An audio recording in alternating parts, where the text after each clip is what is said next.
Good morning and welcome to this weekly market update from AGM Markets. Today is the 7th of April 2014. What we'll do today is go through some technical analysis on Euro dollar, cable dollar, Swiss, Aussie and gold. Just going to review what's been going on in the markets over the past sort of week and give some sort of outlook into this week's trading in terms of the Forex calendar and and any sort of setups that I see in the markets. For anyone who follows out there, we have 3 moving averages on each of these charts. The red one is a 50 simple moving average, the purple is a 100 simple, and the gold is a 200 simple. I will not make any trade calls or recommendations. You trade at your own risk. If you could please read our full disclaimer on our website, which is www.agmmarkets.com. Okay, let's have a brief look at the Forex calendar. I won't go through every single piece of data. I'm just going to highlight the high impact news. So today the only high impact news we have is from New Zealand. That's at 11 PM. This is the GMT. That's the business confidence, which is the previous number was 52. Tomorrow overnight at 2:30 we have from Australia, we have the NAB business conference. That's the previous number was 7. And tentative from Japan with the monetary policy statement. And also should come out just after is the Bank of Japan press conference. At 9:30 AM GMT we have the UK manufacturing production numbers. They're the month-on-month numbers. The previous number was 0.4% and the forecast is to be at 0.3%. At 1:30 from Canada we have the building permits month-on-month numbers. The previous was 8.5%, a big number there. The forecast from this is just Forex Factory Canada is minus 2.4%. At 3 PM we have the US JOLTS job opening numbers. Previous number 3.97 million. The forecast is 3.99 million. On Wednesday, quite a bit of mid-impact data. If any of you trade oil, the crude oil inventories is out. The weekly inventory is out on Wednesday. But the highlights of the day is 7 PM US. From the US have the FOMC meeting minutes, so keep an eye out on that, see what Yellen has to say. On Thursday overnight some more data from Australia with the employment change figures. The previous 47.3 thousand, huge number there. Forecast is 7.3 thousand. The unemployment rate is expected to increase from the previous 6.0% to 6.1%. And tentative you have from China the trade balance figures. The previous was minus 23.0 billion and the forecast is minus 0.9 billion. That affects sort of general really, so check out the Australian dollar and the US dollar as well. They're the two that have the main impact on them. And at 12 PM GMT from the UK we have the official bank rate, which is forecast is expected to stay the same from the previous 0.5%, those record lows. And the assets purchase facility is expected to stay the same at 375 billion. And what follows that is the MPC rate statement as well. And at 1:30 we have, in terms of high impact, the weekly US jobless claims, the unemployment claims. Previous is 326,000 from the previous, and the forecast is 314,000. And all day you have the G20 meeting, so keep an eye out on the news wires for anything that could come out from that, which could affect the markets. And on Friday overnight from China, at the CPI and PPI, and the CPI obviously being more focused number. The previous was 2%. We're expecting a big increase here to 2.5% from China, so keep an eye on that. That should be quite interesting to see how that affects the markets. And to round off the week, 1:30 of the US PPI and core PPI as well. Keep an eye. I mean, I know it's mid-tier, but keep an eye on that as well. but the normal PPI previous was minus 0.1%. The forecast this week, this month even, is 0.1%. And then the last bit of US data from the week is 2:55 p.m. We have the preliminary University of Michigan consumer sentiments data. The previous was 80.0, and the forecast for this week is 81.2. And then it's day 2 of the G20 meetings as well on Friday, so keep an eye on that for any news that could come out from there. So quite an interesting, not a massive amount of data, but there's still some interesting things. I mean, the main highlights obviously being the FOMC, which is on Wednesday. And in terms of UK, you obviously got the MPC stuff on Thursday. There's also manufacturing production as well. So there's quite a bit of interesting data, which should move the markets. Okay, let's have a look at the charts. A lot of these charts I've left sort of similar setups and similar levels, the same levels from last week's video, because they're still valid. But we'll look at some other things as well. So this is the euro dollar. This is the weekly chart. We'll have a brief look at the weekly in terms of just in terms of the formations, what's going on. But most interestingly, as we do these videos on a weekly basis, I always think it's interesting to look at last week's candle. As I say, last few weeks we've been looking at this fib setup. So this is from the low of 2014 to the high. Lovely uptrend we had at the start of the year. Was that 6 weekly candles in a row. Then we've had 3 retracement candles where we've got caught at these sort of highs around here, the 138s. We've retraced down. I remember in last week's video we said keep an eye out on last week's weekly candle close. If we close above the 50%, expect over the next few weeks some sort of uptrend up towards these highs of 0%, but we did close below. It didn't actually come back down and test the 61.8 either, but you can see it is getting sort of supported at the 100-day moving average. But anyway, back to the weekly.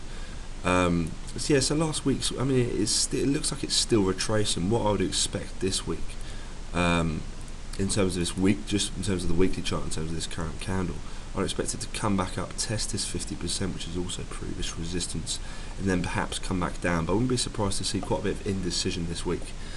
But of course, we could easily have a standard just bullish candle and a close above the 50%. But this 50%, I'd have thought the sellers will really want to keep it below this 50%, because there's a key previous support, which I'd not be surprised to turn into new resistance. But of course, keep in mind we're still a long way. I mean, from this sort of move here, a lot of people, long-term players, will be looking at that. So that's the move from the lows of 2012 to the highs of 2014. We've got previous support at these 61.8s here, but of course we're a long way away from that. But if you do look at it in terms of that setup, then it looks like it could easily come back down. And of course you've got these moving averages here as well, so do not be surprised to see over the next few weeks come back down. But of course it could easily hold at that smaller fib that we spoke about. So should be interesting definitely over the next few weeks. I mean, it should be pretty much settled, I think, in the next 2 weeks. If we get some heavy closes, then I'd have thought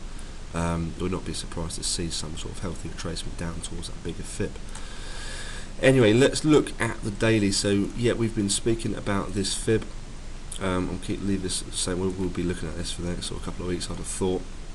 So what I said, the 50%, do not be surprised to see that act as resistance. The sellers will be wanting to keep. I think that's the key line in the sand this week. The 137.22s. Also, I'm going to keep up just a 137 round number as well. Because you can see that is acting as key support, so very tight sort of range we could get over these next few days in between this 137 and 137.22, so 22 pip range. Do not be surprised to see it chop around here for a bit. But in terms of this daily, yes, we've got the 100-day moving average trying to support here, and the 200-day moving average here as well. In terms of shorter term time frames, so let's have a look briefly at the 4-hour. What's been happening? We had this fib move here, remember? Norris resistance off the 50%, came back down. So in terms of the shorter term selling opportunities that I thought a lot of people will keep an eye out for, this will be one of them there. and then that other one there. So those are the sort of two highs I thought could be quite interesting throughout the week. But that's pretty much it in terms of euro. I think the euro is definitely really interesting on that daily chart.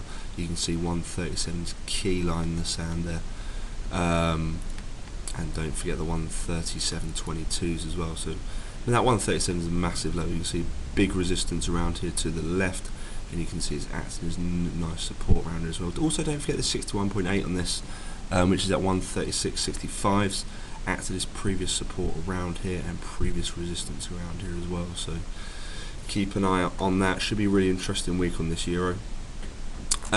Cable, I've left these levels up from last week. The weekly perspective hasn't changed. I still think we're due some sort of healthy retracement down towards this sort of fib move here.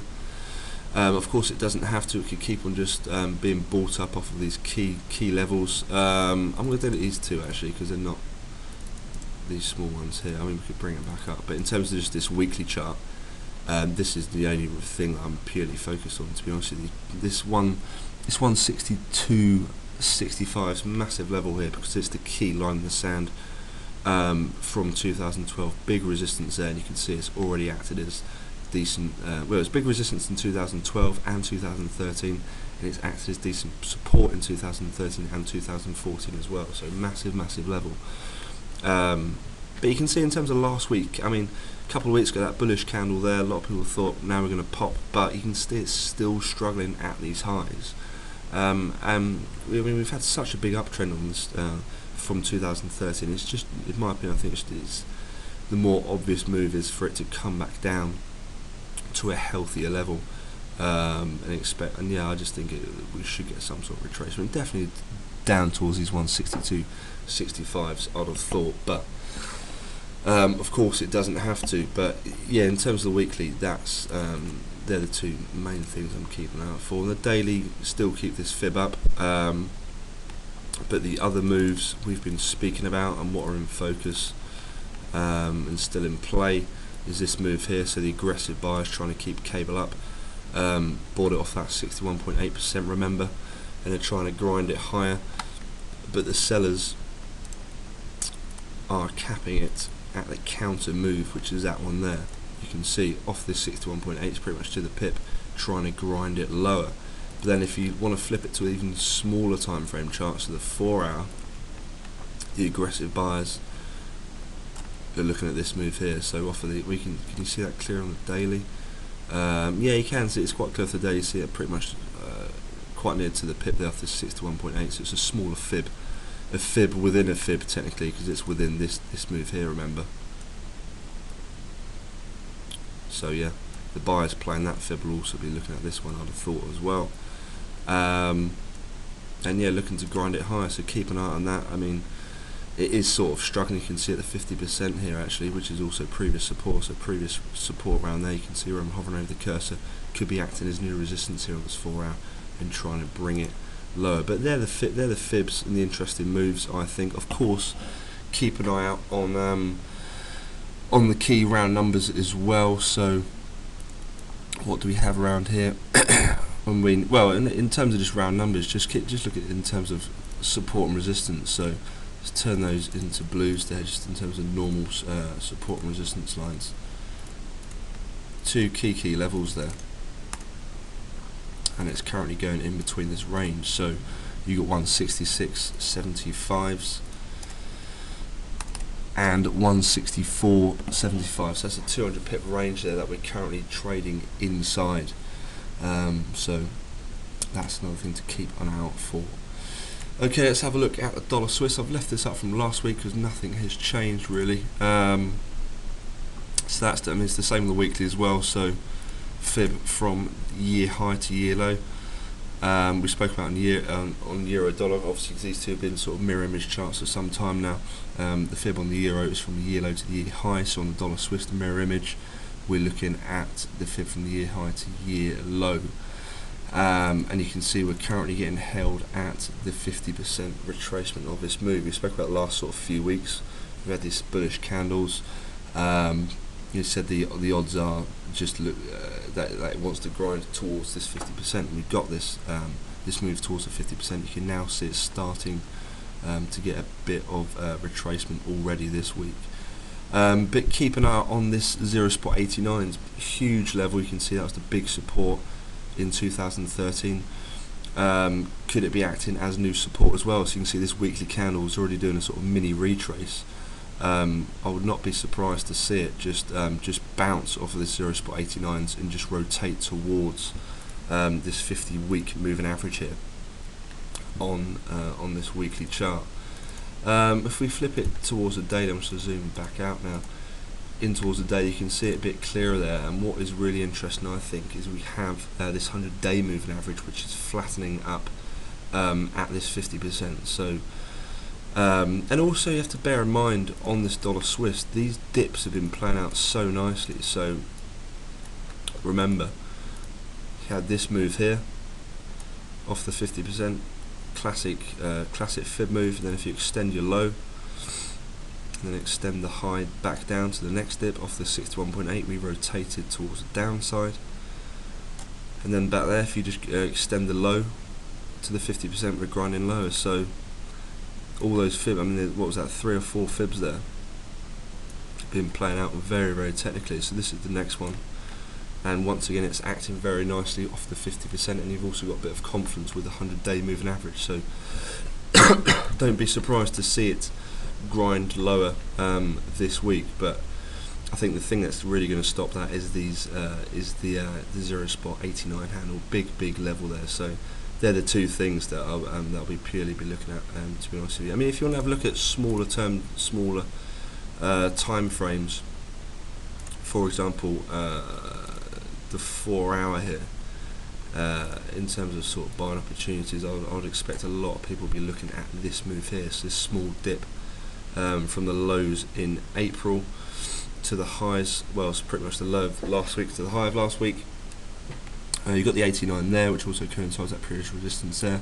But this 50% comes in at 0.8836s, and also you got that 50 SMA coming in between this sort of range as well. So that could be an interesting one to keep an eye out for. Also, I mean, if you flip it to the 1 hour chart, it's the same move, but you've got these 200 and 100 SMAs around here as well. Okay, that's dollar Swiss done. Let's have a look at the Aussie. In fact, I'm going to clear this chart up because it's a bit messy. Let's flip it to the weekly, have a little look at this. So we spoke about on this weekly chart, remember this move here from 2013 played out really nicely off that 50%. So what we've been looking at is this next move here, so extending the low down, similar to dollar Swiss, extending the low down and the high to this new fib.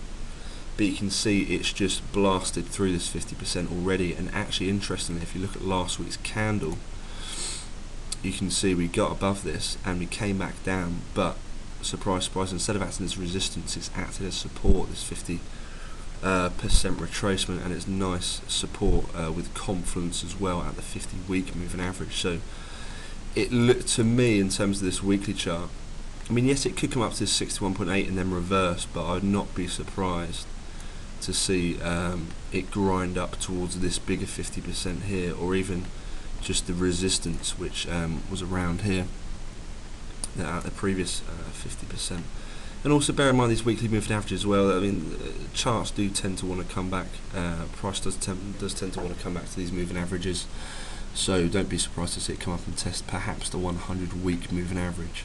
But of course, we're still a long way away from there. But in terms of last week's weekly candle, it's just a bullish continuation pattern, and I'd expect it to grind up definitely towards. I mean, the first main resistance zone, in my opinion, is this 61.8% retracement, which comes in at 0.9338. And in terms of the shorter term time frames, this daily chart, I mean, there's no sort of key or obvious sort of swing low there, and even if you look at the 4 hour, nothing really excites me, to be honest with you. I mean, there's no sort of obvious sort of swing low, swing high in, apart from, I mean, maybe this one here off that sort of dip there. If we sort of, let's say if we top out here, perhaps that low there, but it's not the most obvious one, and it's not one that I'll personally be looking out for. So in terms of fibs to the upside, there's nothing amazing out there. personally just prefer to sort of just keep the round numbers up there. I mean, that's a previous support. Definitely keep an eye on that, and also that's also quite near the 0.92s, the 0.92 round number as well. So keep an eye on that. Maybe 0.9250s as well if you just want to keep on buying these small sort of dips. Yeah, but that's pretty much it on dollar Swiss. To be honest, I think there's more interesting charts out there, especially sort of euro, cable, etc. Let's have a look at gold. Gold on this weekly is starting to get really interesting now. I think we spoke about this in last week's video. This move here, so from that sort of recent swing low there, pretty much the lows of 2013 to the highs of 2014. This nice, because remember, it's had a big sell-off on gold, and it's sort of basing a double sort of bottom move here at these pretty much the 1200s. In fact, it is the 1200s. Didn't have a weekly candle close below that in 2013, and it's formed a double bottom here. So I'd expect it to keep on grinding higher towards this the 100-week moving average or the 200-week moving average. I'm not be surprised to see that grind towards these in this year. And this is a really textbook fib move, in my opinion. A lovely uptrend. Nice, just a standard retracement. And last week's weekly candle, that is a perfect weekly bullish hammer reversal pattern. And to be honest, the bias this week has to be towards the upside, in my opinion. I would not be surprised to see this over the next few weeks. These 1392s, which is the 0% line, be tested this week. And yeah, I mean, it doesn't look that clear on the daily. I mean, you've got a sort of false close below the 50%, and then a couple of days ago we had that would have been the NFP, I think. Nice pop above. And you can now see this 200-day moving average is flattening out. We're currently testing it. I would not be surprised to see that act as support and rotate higher. And then you've got the 50-day moving average as the next sort of key resistance. In terms of sort of other resistance levels, you've got 1350s is always going to be a key number. But the sellers wanting to keep gold down, the most obvious thing I can see in terms of fibs is this move here. So this is the counter move of that bullish move. That fib there from the high of March to the low of March. The 50-day the 50% retracement comes in at 1334s. But what is interesting is the 61.8% retracement, which coincides with previous resistance. You can see there as well. But it coincides with the key round number, which is the 1350s. So they're the two big fib moves in focus on gold, in my opinion. There's a nice resistance level there as well. So yeah, that's the gold outlook, to be honest. It's a really interesting chart, really technical on all sort of time frames. Really, one other thing to look at is if you're looking at the much shorter time frames, the sort of 4 hour or the 1 hour, and you wanted to sort of buy the dip, this would be the move I'd personally be looking out for. So this is the pure sort of uptrend. I mean, yes, it's not a smooth uptrend, and yeah, some people will probably be looking at this sort of move here perhaps, or even that low there. But I prefer to take the more obvious low. And the 50% comes in at 1292s there. That is of course if we have tops out here.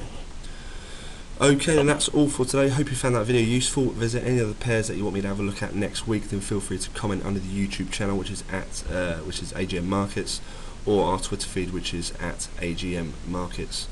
Hope you have a great week trading, and I'll catch you next week. Thanks for watching.